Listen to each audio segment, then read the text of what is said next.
For her birthday, I footed the bill. She told me the only gift she really wanted was for me to disappear from her life. So, I did just that. I vanished, sold the house, froze everything. And a week later, you know what's strange about hitting 40? Everyone treats it like some magical age where life is supposed to make sense. Like you wake up that morning with a guidebook in your hands titled How to Be a Grown-Up. But that morning, standing alone in our kitchen, staring at a triple layer lemon cake, I felt like I'd missed the memo. I knew the recipe by heart, scribbled in fading ink on a worn card I'd once stolen from her mom's collection. 2 cups of flour, nearly 2 of sugar, and just enough butter to make it taste like home. I'd been awake since dawn, beating and mixing like the success of our marriage hinged on that very cake. Maybe it did. The scent of lemon and sugar filled the air, so familiar it could have been bottled nostalgia. I could still see young Marissa in my mind, giggling with icing on her cheeks,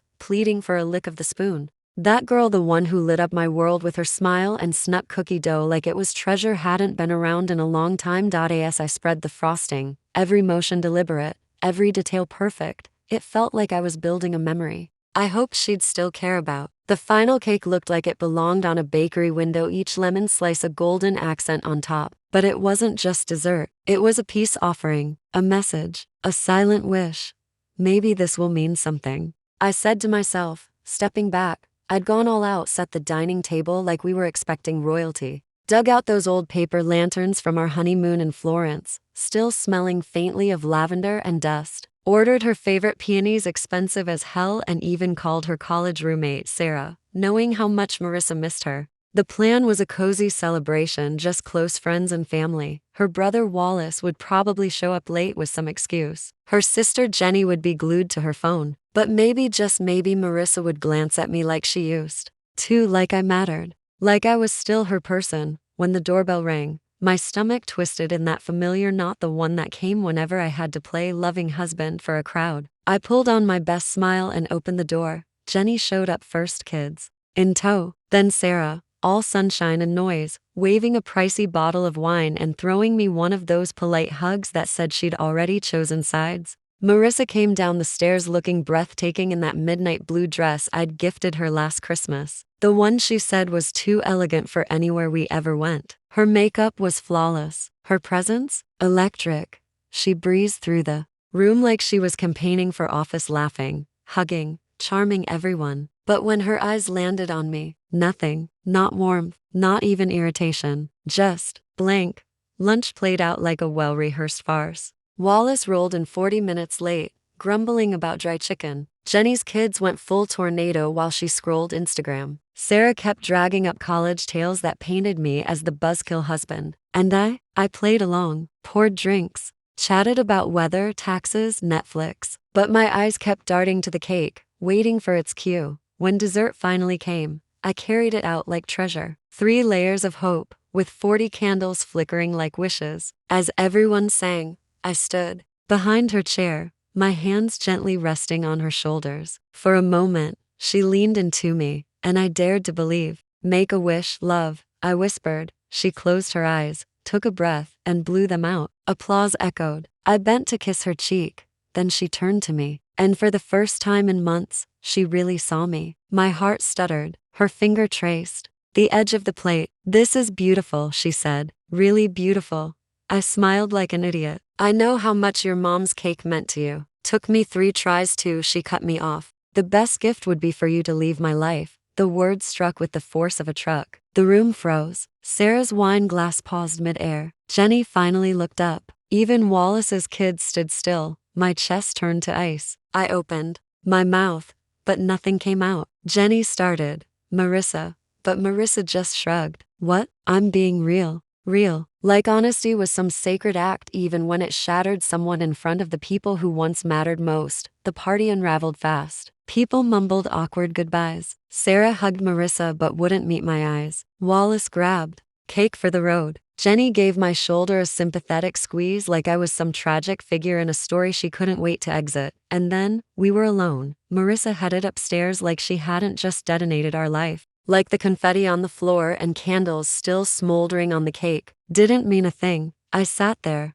surrounded by wilting peonies and flickering lanterns, staring at that cake. Wax had pooled and hardened into the frosting. The lemon slices had started to dry up, curling at the edges. It looked just like I felt burned out, forgotten. I sliced myself a piece. Not because I was hungry, but because someone had to taste what I'd spent my morning trying to perfect. It was delicious. Tasted like her mother's love. The kind of love that woke early to bake. That believed food could mend anything. But cake can't fix what's already crumbling. I stayed at that table until the sun dipped below the windowsill, eating in silence, finally hearing what Marissa had been saying for months without uttering a word. I wasn't just unwelcome. I was invisible, a ghost who paid for things and fixed broken doors and baked cakes for a woman who wished he didn't exist. That night, I made my choice. If she wanted me gone, I'd oblige, but not on her timeline. I'd leave on my own terms. Quietly, completely. The cake stayed on the counter for 3 more days. By the time I tossed it,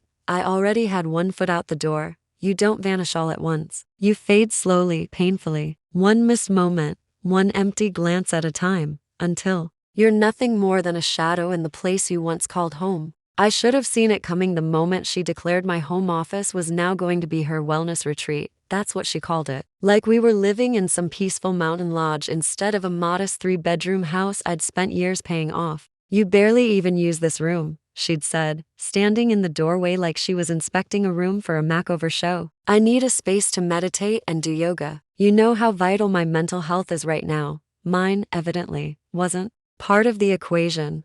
That room had been my project. I'd chosen that deep ocean blue for the walls because it calmed me. I installed the shelves, laid the carpet, and positioned my desk just right to get the best view of the backyard. It wasn't just an office, it was the only part of the house that still felt like it was mine. But I didn't argue. I convinced myself that being a supportive husband meant yielding space, even when I had nowhere left to retreat. So, I moved my desk into the bedroom corner, packed my books into boxes, and stood by while she turned my space into hers. Painted the walls beige, added overpriced yoga props, and hung chimes that sounded like a sick wail echoing through the hall. That wasn't the last thing she claimed. Soon, my recliner, the one my dad left me, was next. Worn and scuffed, yeah, but the most comfortable seat I'd ever known. I used to crash into it after long workdays. It's an eyesore, she said one Saturday morning like she was diagnosing a tumor. It kills the living room's flow. That was her latest obsession, thanks to some design influencer she followed. Never mind that the chair was my last tangible connection to my father. Never mind that it was the one place I could actually relax. Where am I supposed to sit? I asked. She motioned toward the museum-grade white couch. She'd bought a couch I was terrified to even touch. We've got seating, but nothing in that room felt like it was mine anymore. She'd swapped out every piece. The table, the lamps, even the pillows. The chair joined my books and desk lamp in the garage, forming a growing graveyard of everything I'd once loved. I told myself I'd set up a space out there eventually, but the garage kept filling up, not with life, but with my exiled belongings. Then came the biggest blow. I think it might help our marriage if you slept in the guest room for a while, she'd said one night, barely glancing away from her phone. I read that couples who sleep apart are happier in the long run. I wanted to ask where she read that. I already knew it was probably from the same blog that told her my recliner was ruining her aesthetic.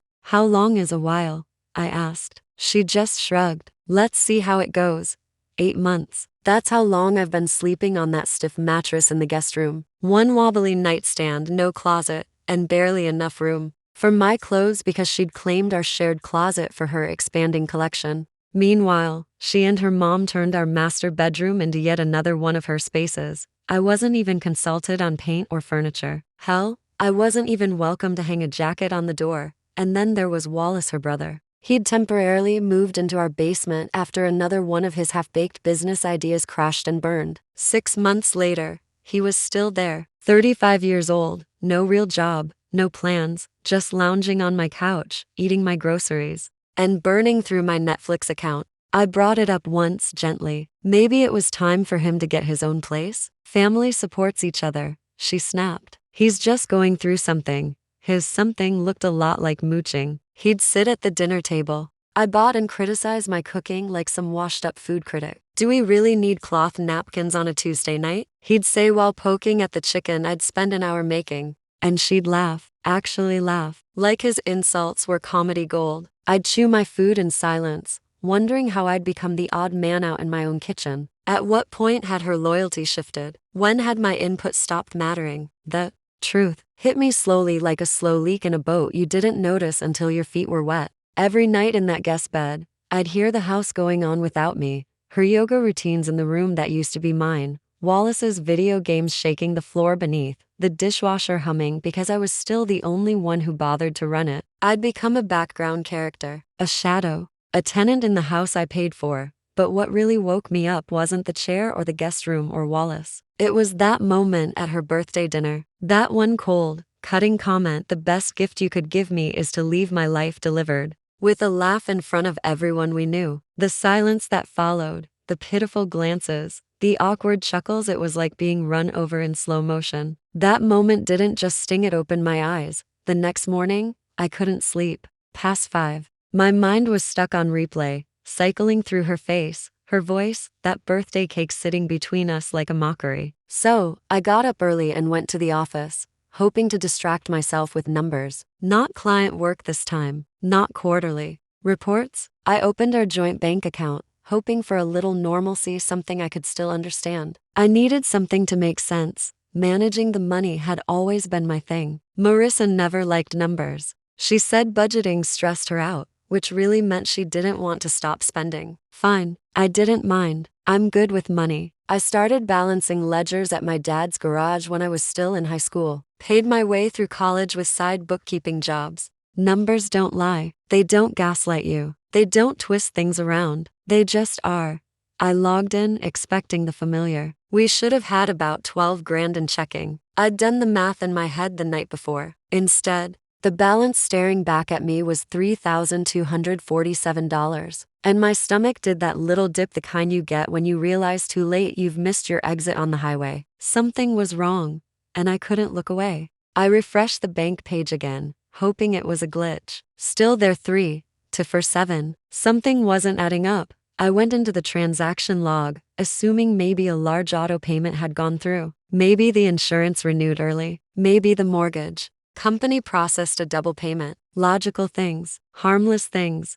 What I found made the coffee in my hand go cold. Transfer to M. Voss Personal, $2,400. Then another, $1,800 on March 22nd. April 5th, $3,200. ATM withdrawal 800. And again on April 12th, 100. Every few days, money just gone. Over and over. The same name. Marissa Voss, her private account, one I never knew existed, even after being married to her for 15 years. I sat there frozen, watching page after page show massive sums quietly draining from what I thought was our account. These weren't minor expenses. We're talking thousands, big chunks of money being quietly pulled out while I was at work, completely unaware. I trusted her to handle our finances, to keep our shared resources safe. I grabbed a notepad and began tallying every withdrawal, every transfer. I organized them like my father taught me, neat rows, dates, and amounts. When I totaled it, the final figure felt like a punch in the chest. $37,600, nearly $40,000, gone. And I had no clue until today. I called the bank immediately, thinking maybe we'd been hacked. Maybe someone got into our account, but the customer service agent confirmed everything had been approved from our side, nothing suspicious in the system. All transfers were logged in with our credentials. Security questions answered correctly. No red flags. It was someone who had full access. It was Marissa. I sat in my office for 2 hours, just staring at those numbers, trying to find logic where there was none. Surely there was some explanation. Maybe she was planning something. A surprise? A family trip? A renovation for our anniversary? But deep down, I knew better. You don't hide $40,000 worth of surprises. You hide that kind of money when you're preparing for something else. Something selfish. Something secret. I printed out half a year's worth of statements and laid them out across my desk like a detective reconstructing a crime. Because that's what it felt like, a financial betrayal from the one person I thought I could trust blindly. It all became painfully obvious when laid side by side. Every withdrawal occurred while I was at the office. The amounts varied just enough to avoid attention. It was meticulous, intentional, planned. I knew I needed to go back further. There might be more I hadn't seen. That evening, when I walked into the house, Marissa was in the kitchen, laughing with one of her friends on the phone. She looked so casual, carefree. She had no idea I knew, no clue that her secret was out. I waited until she hung up. Then I placed the printouts on the kitchen counter. "We need to talk," I said. She turned, glanced down at the pages. For just a moment, I saw it. Something flickered across her face. Guilt, maybe, panic, but it vanished almost instantly. She poured herself a glass of wine and gave me a blank look. "About what?" she asked calmly. "About the $37,000 that's been leaving our account without a word," I replied. I braced for excuses, denials, or even anger. I was ready for all of it. What I didn't expect was for her to laugh. Yes, laugh. Not nervously, not out of discomfort. A full, genuine laugh, like I was a child throwing a tantrum. "That's what this is about," she said, amused. "God, you're so dramatic." She claimed it was for the house, for her business. That last part stopped me cold. "What business?" I asked. "Last I checked, she was taking yoga classes and some pottery workshops." She waved her hand like I was being unreasonable. "You wouldn't get it. It's our money," I reminded her. "You don't just move 40 grand around and not mention it." That amused her more. "Oh, right, because it's your money. I just live here and spend it. Is that it?" I stayed calm. "That's not what I said. I just want to know where it all went." She sighed like she was bored. "Studio rental, car maintenance, the front yard needed work. Life isn't cheap." $40,000 for landscaping? I asked. "There were other things," she said casually. "Anyway, it's not like we were using that money, just sitting there." That's what she called our emergency savings, just sitting there, like it was abandoned, up for grabs. "That money was supposed to be for emergencies," I said. "What if something happens? What if we need it?" She shrugged. "We'll deal with it. We always do." "No, I always deal with it. I'm the one who makes sure the power stays on, that the mortgage gets paid, that our kids have what they need." She just assumes I'll clean up whatever mess gets made. But I didn't shout. I didn't lose it. I just stood there, staring at the woman I married, wondering how I'd missed this version of her all these years. Someone who could justify quietly bleeding our account dry without even a heads up. "You should have told me," I said finally. "We're a team. You don't make decisions like this alone." She rolled her eyes. "You're overreacting. Again, it's not like you were doing anything important with that money." And just like that, she turned and walked upstairs, leaving me in the kitchen with a stack of evidence and a growing sense of certainty. Later that night, while I lay alone in the guest room, a room I'd ended up in after months of arguments and silence, I made a decision. If she could act on her own, so could I. But I'd do it properly, legally, with a plan. The numbers told me the truth. They always do. And they told me this marriage was already over. When you're barely hanging on and your wife's been treating your shared finances like her personal piggy bank, the internet suddenly turns into your lifeline. I spent 3 solid days combing through reviews, double-checking qualifications, and narrowing down my search to someone who knew the ins and outs of what the legal world calls asset protection, specifically in messy, high-stakes divorces. I eventually found my way to Ramon Archer's office, tucked inside an old Victorian-style house downtown. It had that old charm: creaky wooden floors, tall windows that actually opened, and a no-nonsense atmosphere. Not flashy, but neat and professional. The kind of place that says, "I'm here to work," not impress you with a granite coffee table and overpriced artwork. Ramon looked to be in his early 50s, with a streak of gray in his hair and a calm steadiness in his eyes, like he'd seen every version of marital breakdown imaginable. When we shook hands, he didn't smile, but he didn't pity me either. Just straight to business. "What can I help you with today?" he asked, settling into a heavy-looking desk that probably had more divorce secrets locked in its drawers than a therapist's office. I opened the folder I'd been dragging around, like a security blanket for the past few days. Statements from our accounts, loan documents, bills, every financial thread in the web my marriage had become. My fingers didn't shake as much as I expected. "My wife's been moving money out of our joint accounts without telling me," I said. "About 40 grand over the last 6 months. When I confronted her, she brushed it off like it didn't concern me. Ramon nodded and jotted something down on a yellow legal pad. So you're ready to file? I want to protect myself, I replied. Freeze the accounts, sell the house, update my will. I need to make sure she can't bleed me dry while I figure out what comes next. How long have you been married? 15 years. Children? Know whose name is on the deed to the house? That was the tough question, but also, possibly my saving grace. Mine, I answered. Bought it 3 years before we got married with inheritance money. I added her to the deed after we tied the knot, but the mortgage is still only under my name. He stopped writing and looked at me. There was something like respect in his eyes. That's in your favor. Very much so. What else do you own? Our cars are in both names, but I make all the payments. We each have our own 401ks. It's just the joint checking and savings where she's been helping herself. And you want to keep this low key? That was the real question. Did I want this to explode into a bitter war where everyone we knew took sides? Or did I want to end it with some dignity left? Yeah,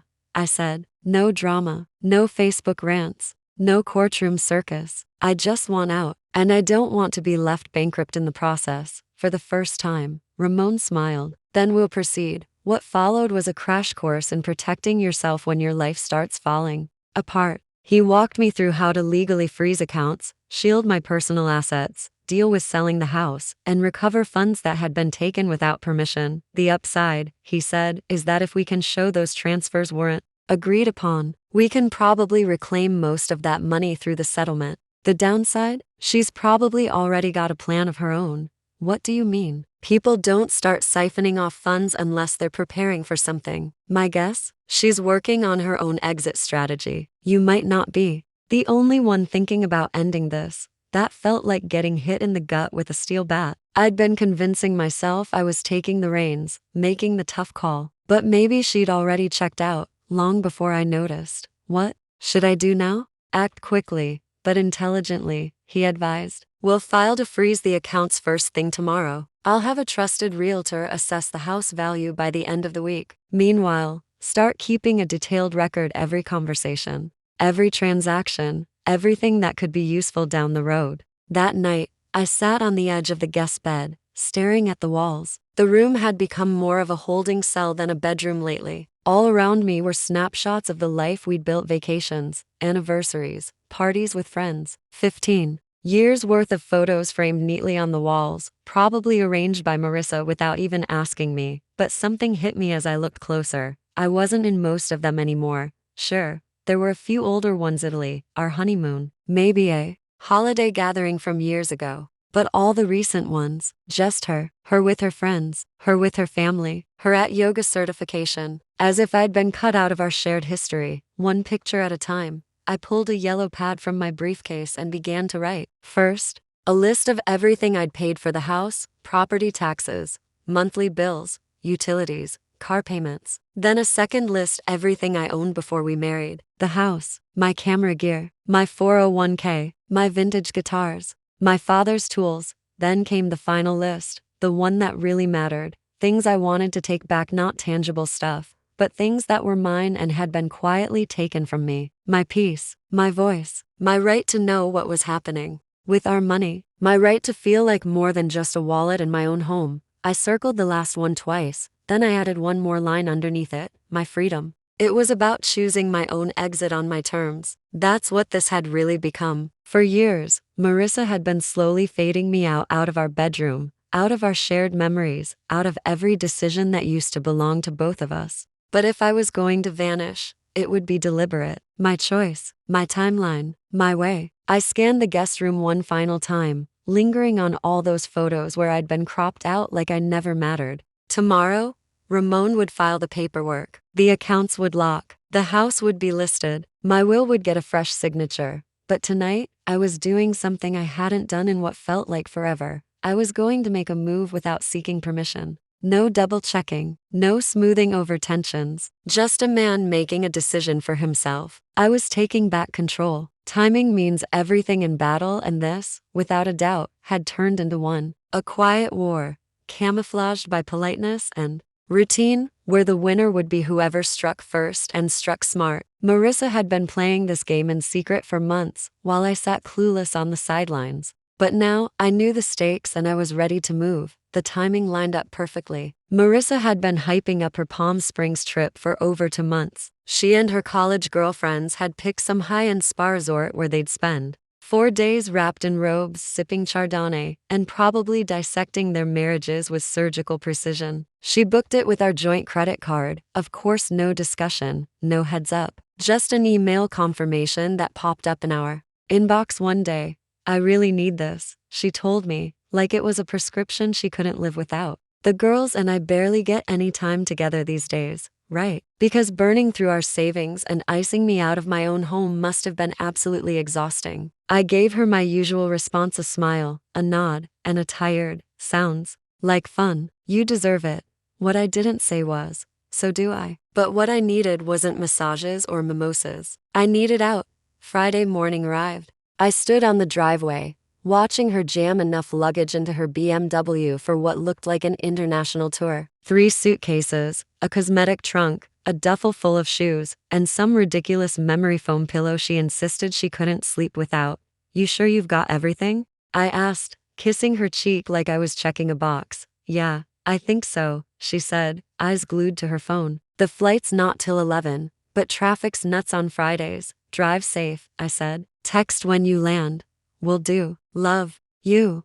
It rolled off her tongue automatically, the way it did mine, like reading from a tired old script neither of us believed in anymore. I waved until her taillights vanished down the street. Then I stepped back inside and started executing the plan. First, the bills. I'd already mapped out every detail. It felt methodical, like prepping for a mission. I sat down at the kitchen table with my laptop, checkbook, and a fresh cup of coffee that, for once, didn't taste rushed or bitter. It tasted like freedom. I paid every single bill that would come due in the next 3 months. Utilities, insurance, car payments, taxes, everything. Not because I was feeling generous, but because I wanted a clean break. No unpaid balances, no final notices, no angry voicemails accusing me of skipping out. I was leaving with dignity and discipline. While I was mid-transfer, my phone buzzed. Ramon again. Docs submitted. All accounts frozen at 10 o'clock a.m. Appraiser. Scheduled Monday to p.m. You 100% in. I replied, more certain than I've ever been. The house title was more complicated, but Ramon had prepared me for that too. Since I'd owned it before the marriage and only added Marissa to the deed, out of goodwill, we had leverage. With documentation of the unauthorized withdrawals she'd made, we had solid grounds to push for full ownership under state law. The locksmith arrived right on time. Miguel didn't ask many questions, just got to work installing new locks on every entry point. Within an hour, I held fresh keys to a home that finally felt like it belonged to me again. Next came the realtor. Carmen Rodriguez, one of Ramon's recommendations, walked through the place with practiced eyes and a digital clipboard. She understood the sensitivity without me needing to say much. How fast do you want it listed? She asked. By Monday, I said, and I'll accept the first serious offer.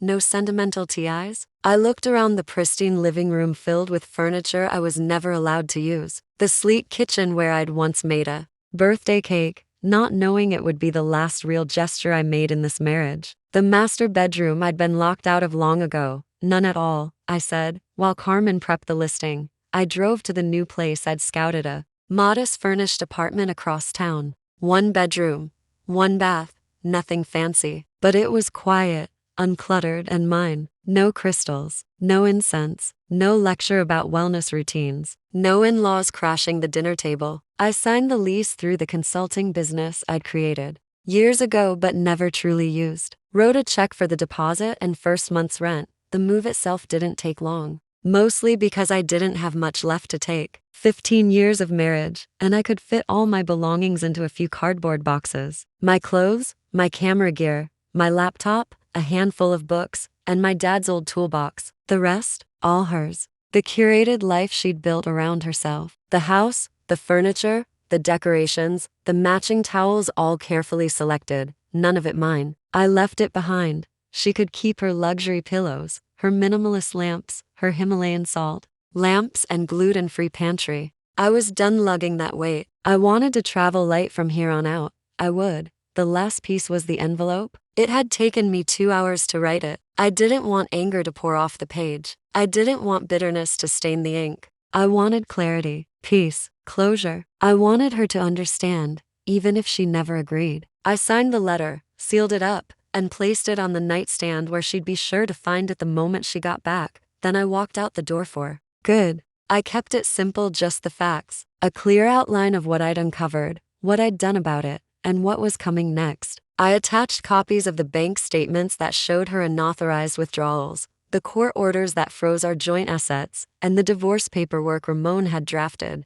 No emotional appeals, no pointed remarks, just a clean, clinical presentation of the truth. I left the envelope in plain sight on the kitchen counter, exactly where I knew she'd look first. Right beside it were the spare keys to the house keys that were no longer of any use to her. By the time her flight touched down in Palm Springs, I was sitting on a second-hand couch in my new apartment, working my way through a box of Chinese takeout. My phone was shut off. That chapter of my life had closed, and for the first time in a long while, I could finally breathe. The first ring came at 6:47 on Monday morning. I remember because I was sipping coffee I bought with my own money, enjoying the silence of my new place when the screen lit up. Marissa. For a moment, I almost answered out of muscle memory. Instead, I pressed decline and took another slow drink. It tasted even better after that. She called again. Decline. Again. Decline. By the fourth attempt, I turned off the phone entirely and went about my morning, showered in a bathroom that no longer smelled like essential oils and eucalyptus steam.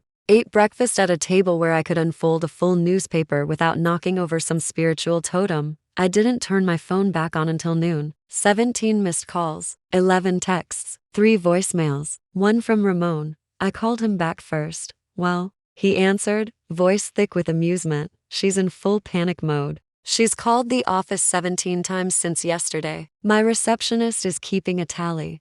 What kind of messages? I asked. The dramatic kind, he said. She went from threatening to sue me for misconduct to bawling about how you've ruined her entire existence. Classic escalation. We see it all the time in divorces like this. I smiled, not from spite, but from quiet satisfaction. Because, for once, there were real consequences. Not just me expressing frustration and being brushed off. Actual accountability.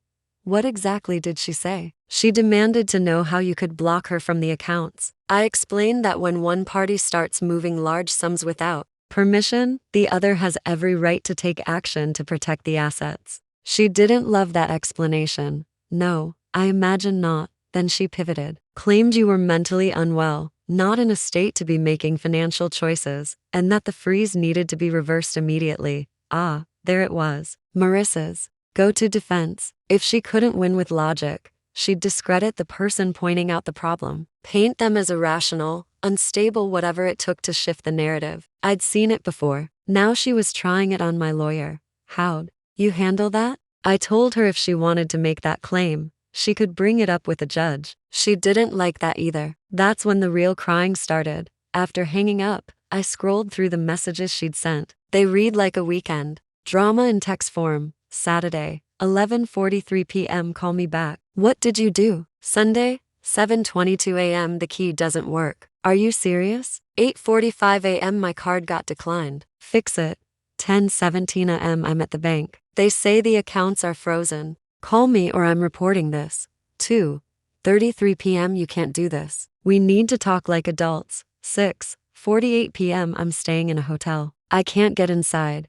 9:12 p.m. My friends are asking questions. I'm so embarrassed. Monday, 6:15 a.m. I know you're reading these. Call me. Stop acting like a child. Reading them. I could see her weekend play out like a film reel. Marissa, out for brunch with her friends at some overpriced spa cafe, trying to pay for her food only to be told her card had been declined. Then the awkward drive home, making up some excuse about needing to leave early. Arriving at the house, suitcase in hand, trying every key she had, and finding none of them worked. She never once apologized. Not in her texts, not in her voicemails. No acknowledgement of what she'd done. No hint that she understood the weight of secretly draining our shared bank account. Instead, every word she sent was a deflection, a list of accusations aimed at me. According to her, I was overreacting. I was immature. I was humiliating her in front of others. Somehow, in her mind, I had become the villain. The voicemails were a progression, each one peeling back another layer of the mask. The first message was calm, almost patronizing. "Hey, I know you're mad about the whole bank thing, but let's be adults and sort this out, okay? Just call me." The next one was sharper, edged with frustration. "You can't seriously think it's okay to change the locks and cut me off financially. This is ridiculous. I need access to my life again. Call me now." And the last one, pure chaos. "Whatever game you think this is, it's not funny anymore. I'm stuck. People are asking questions, and I have no answers. You're making me look stupid." That was the part that got to her, not the betrayal, not the lies, not the slow suffocation of our relationship over the years. No, it was the fact that she was embarrassed, that her little curated image was unraveling in front of her friends. I saved every message, every voicemail, every desperate plea. Ramon had been very clear: keep a record. And she, unknowingly, was building a perfect timeline of her downfall. Her own words were better than any evidence I could have gathered. All those years, I had been the one reaching out, trying to fix us, trying to smooth over whatever cracks kept appearing between us. And now, she was the one chasing, grasping, begging. Funny how the roles reversed, and how quickly she realized. She didn't like being on the receiving end. That night, I treated myself. A quiet dinner at a cozy Italian restaurant close to my new place. Nothing extravagant, just good food, a glass of wine, and a peaceful atmosphere. The server was cheerful. The dish was spot on, and for once, no one picked apart my eating habits or made snide comments about my choice of venue. When I returned home, my phone showed 6 missed calls. I didn't even bother to check them. Just set the phone on silent, turned off the lights, and fell asleep content and unbothered. Tomorrow would come with more drama from her, more texts, more voicemails, more of her demanding I fix what she broke. But tonight, I was resting in a space that belonged entirely to me. A space where I wasn't being tolerated, but welcomed. Let her stress. Let her flounder. Let her finally taste the disorientation and heartbreak I'd been swallowing for years. She'd always made sure her emotions were heard loud and wide. Whether she was happy or furious, she broadcast it to the world. Social media was her favorite stage, and she was a master performer. So, when her calls didn't get a reaction, she did what she did best. She made it public. I got wind of it from Jake, who rang me Wednesday morning sounding puzzled more than anything. "Dude, what's going on with you two? She's posting some intense stuff online. I hadn't checked Facebook in days." One of the unexpected freedoms of this new life, being disconnected from the noise of other people's perfectly filtered realities. But Jake's warning nudged me back in. I opened the app and there it was, a lengthy emotional monologue posted. Late Monday, she was painting herself as the victim, throwing around words like emotional abuse, financial control, and betrayal. According to her, I was the monster who had destroyed her world just when she needed support the most. And just like that, Marissa had gone from desperate to performative. Because if she couldn't reach me directly, she'd make sure the world heard her side, curated, filtered, and dramatic as always. Of course, she never mentioned my name. She was too clever for that. But anyone familiar with our lives would have no trouble guessing who she meant. On Tuesday, she posted a carefully staged photo sitting on the edge of what looked like a hotel bed, her face set in a look of heartbreak. The caption said, "When the person you trust most chooses to silence your truth, it's always those closest who wound us the deepest." #betrayed, #strong women never give you. By Wednesday, she'd taken things further. Articles about toxic spouses, emotional manipulation, and financial control filled her feed. Every post drew waves of sympathy. Her circle of friends and relatives offered their loud support. "You deserve better. He never appreciated you. Stay strong, queen." And the irony? It was almost poetic. She was accusing me of controlling finances, the same woman who had quietly siphoned off 40 grand from our joint account. She talked about trust, but left out the part where she told me to disappear from her life. On her birthday, no less. She painted herself as the wounded party while conveniently skipping over how she'd been chipping away at my place in that house for years. But that's the thing about social media, it's just a stage, a carefully curated performance. And I'd stopped being interested in playing along. Soon, my phone lit up. friends, relatives, even a few colleagues. Everyone wanted to know my version of events. They wanted rebuttals, arguments, dirty secrets, the whole drama. But I chose the one move they never saw coming. I said nothing. When my sister Sarah called and gently asked about the posts, I said, I appreciate you reaching out, but I'm not airing my marriage online or anywhere else. When her brother Wallace, the same guy who hadn't spoken to me in years, sent a string of insults calling me spineless, I blocked his number without reading the whole thing. And when our old friend Tom ran into me at the grocery store and asked, what's really going on, man? I gave him the only answer I owed anyone. Sometimes things end. That's between me and Marissa.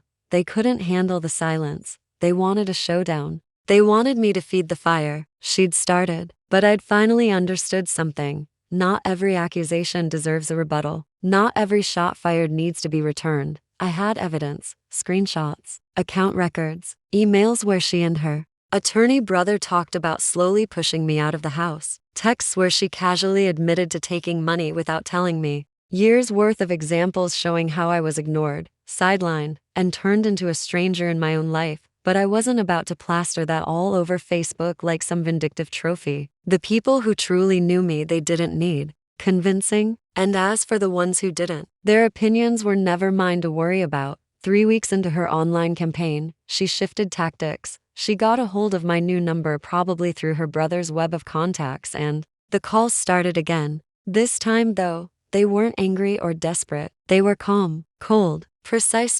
So I changed my number again, wiped my online presence, scrapped the old email I'd had since college and replaced it with a fresh one. If she wanted a war of words, she'd have to fight it alone. And that's the thing about silence. It leaves a void, a blank space that people can't resist trying to fill. And when someone is emotional and unraveling, they fill it badly. Her posts became rambling, less measured, more personal. She started contradicting herself, offering details that clashed. She stopped sounding like a victim and more like someone trying too hard to hold onto a narrative. The chorus of support quieted. The cheers and "you got this" comments faded. Even her own relatives stopped chiming in. And me? I was rediscovering peace. I woke up when I felt like it, ate what I wanted, when I wanted, watched whatever I pleased without passive-aggressive complaints about my choices. I dusted off my old camera and signed up for photography classes again, something she'd pressured me to give up because the gear was clutter.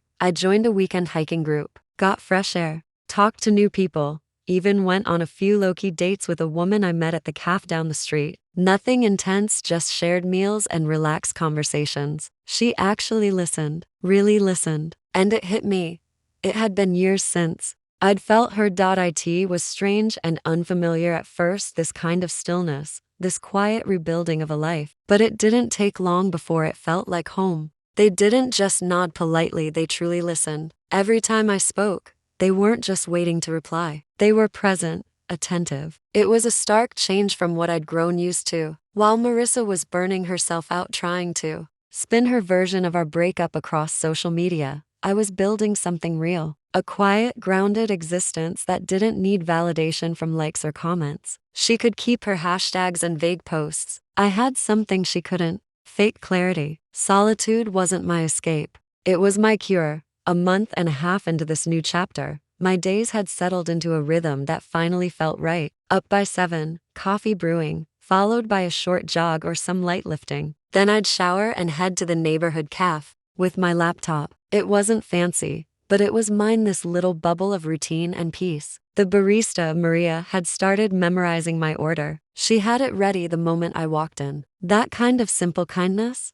It hit harder than anyone might guess. That Thursday evening, I was flipping through the usual stack of mail bills, ads, some junk when I noticed an envelope that gave me pause. No sender listed, just my name, penned in delicate, old-fashioned cursive on ivory stationery. The kind of envelope that makes you stop, instinctively knowing it's not routine. Inside was a single, neatly folded page written in the same elegant hand.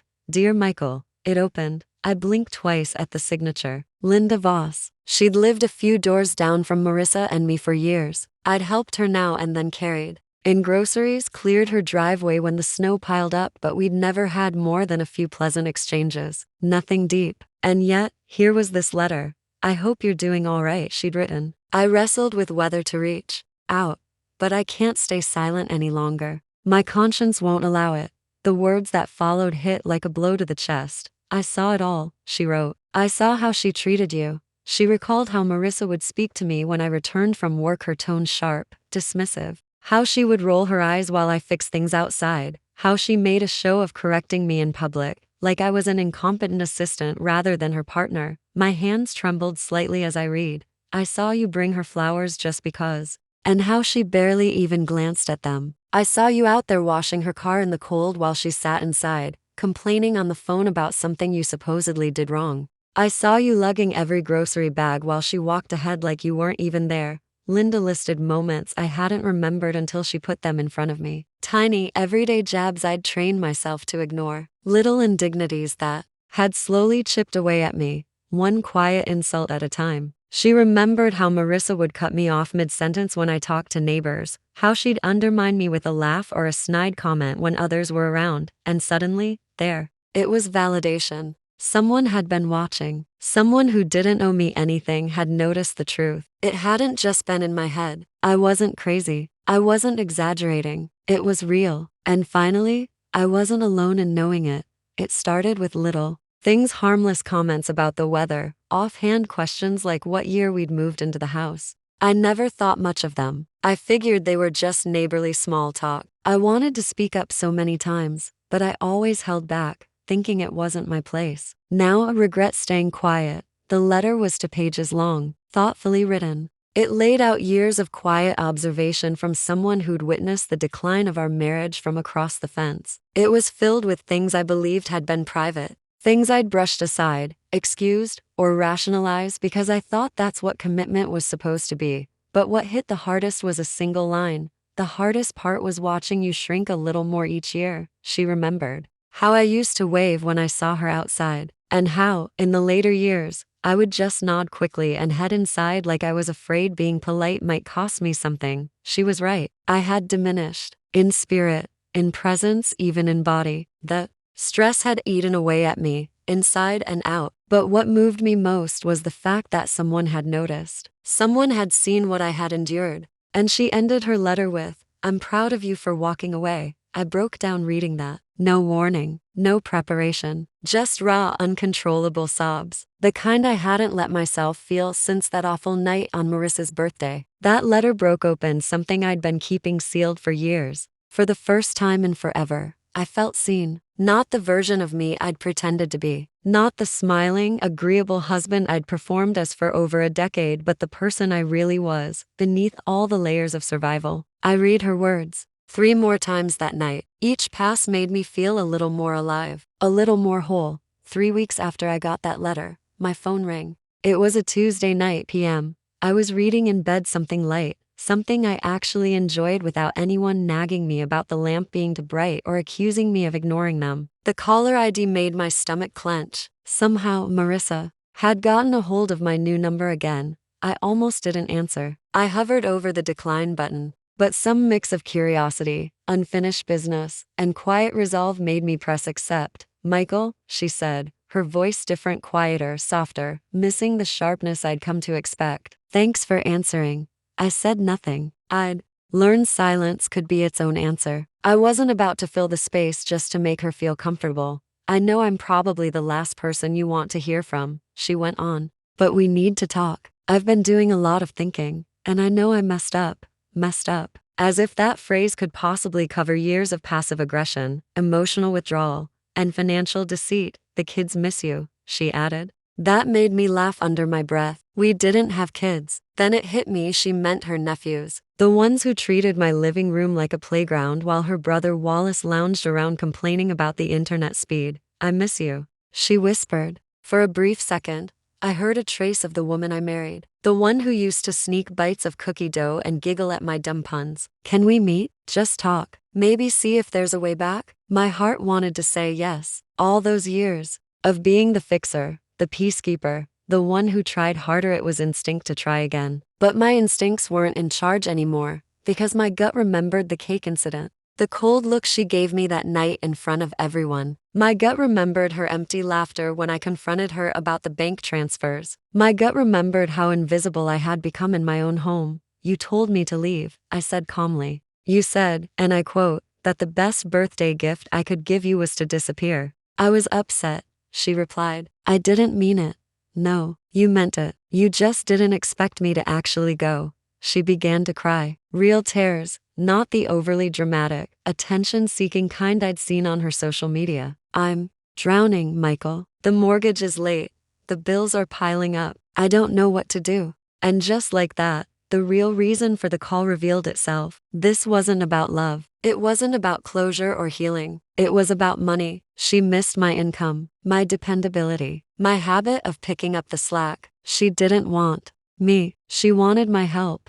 I hope you find peace, I said honestly. But I won't go back to being invisible in a marriage that erased me. Michael, wait, I ended the call and shut off my phone. That was the last time we ever spoke. I later heard through a mutual acquaintance that she'd moved in with her mother and picked up a part-time job at a yoga studio. Wallace, of all people, had finally started working too, maybe because the free ride was over. The house sold not long after to a young couple with twins. I hoped they'd make happier memories there than we ever did. That night, I just lay there in my bed, holding the phone, feeling like 15 years had finally slipped off my shoulders. 6 months have passed. These days, I wake up to real quiet, not the loaded, anxious kind, but peace. No one criticizes my routine. My apartment is small but feels like it belongs to me. My photographs hang on the walls, moments I captured while hiking or wandering the city. There's no incense or crystal altars, just simple, honest spaces that reflect who I am now.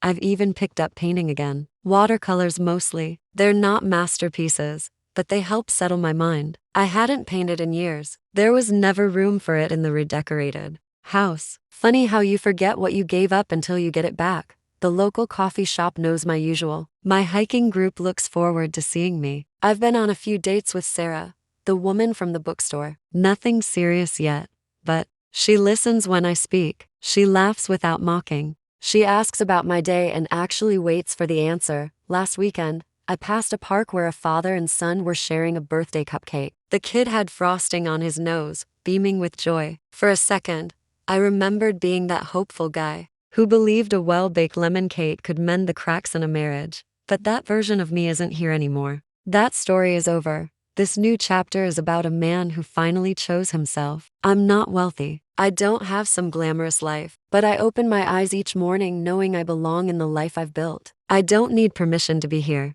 I don't need to justify the space I take up. Sometimes, the greatest act of self-love is stepping out of a life that slowly erased you so you can finally reappear fully as who you were always meant to be.